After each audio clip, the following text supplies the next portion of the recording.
So I just finished a video, a live Facebook on my business page for putting these WoodUBends on. And of course, right after I stuck that one on, I thought to myself, oh my gosh, I should have cut the corners. That way it actually looks like a frame.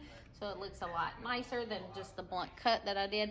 So I'm coming back and doing this one where I'm cutting them both at an angle. That way it's more framed. And I'm gonna apply this, and then my hubby's over here trying to fix my other side for me.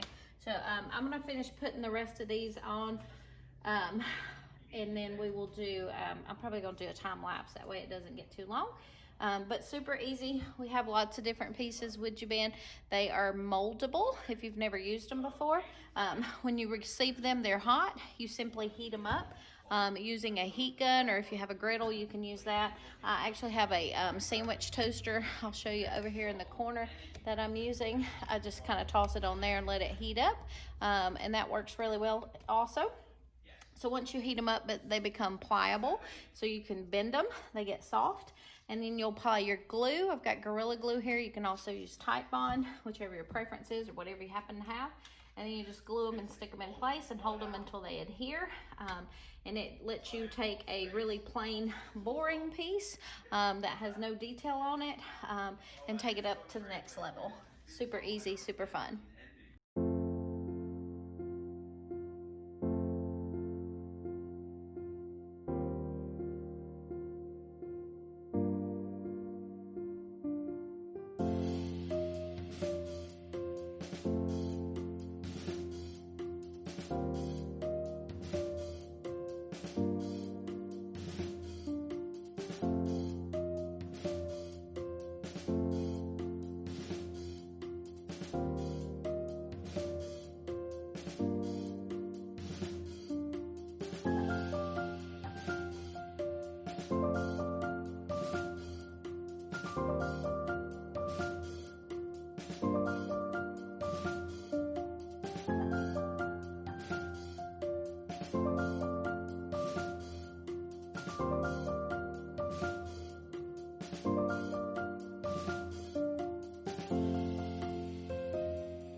Okay, so we are cutting off the corner of this WoodUBend so that we can frame the piece, and I'll show you why in just a second. When I first started putting this on, I did not cut the corners. I just put the piece along the top and another piece along the side. And of course, as soon as I did it, I was like, oh man, I should have framed it and cut it at a diagonal, so it looked more like a picture frame instead of like two pieces of trim stuck together.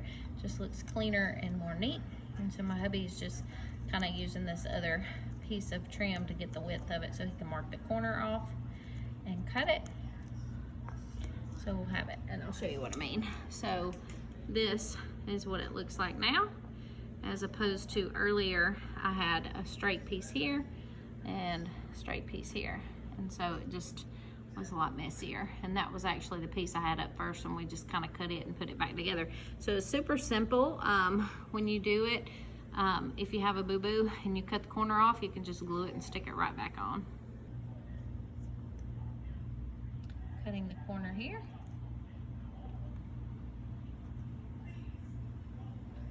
So it'll frame up nicely.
Okay, so as you can see, this is our last piece right here. We got our corners cut finally, and I'll show you. So this is what it looks like all framed out. Got the corners done, so it looks much better now. So 3 plain flat drawers with no details whatsoever. And now we've got a rope trim around them, so they're much more ornate and decorative. So this is cut at the corners at an angle. That way it'll fit on here. Did take 2 cuts because we cut the wrong side, but all is well.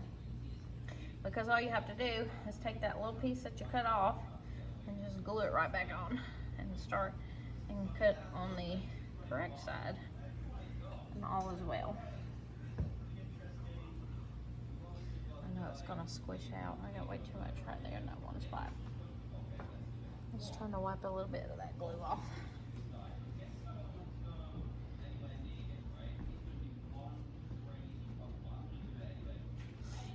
And then put this on.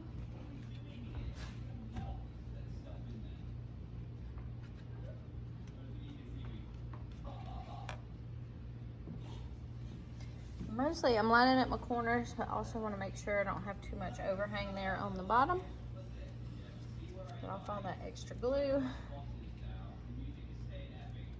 and then put these corners together.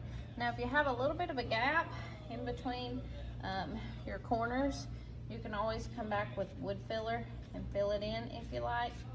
But in this case, I believe when I paint this, it's probably gonna hide that little corner.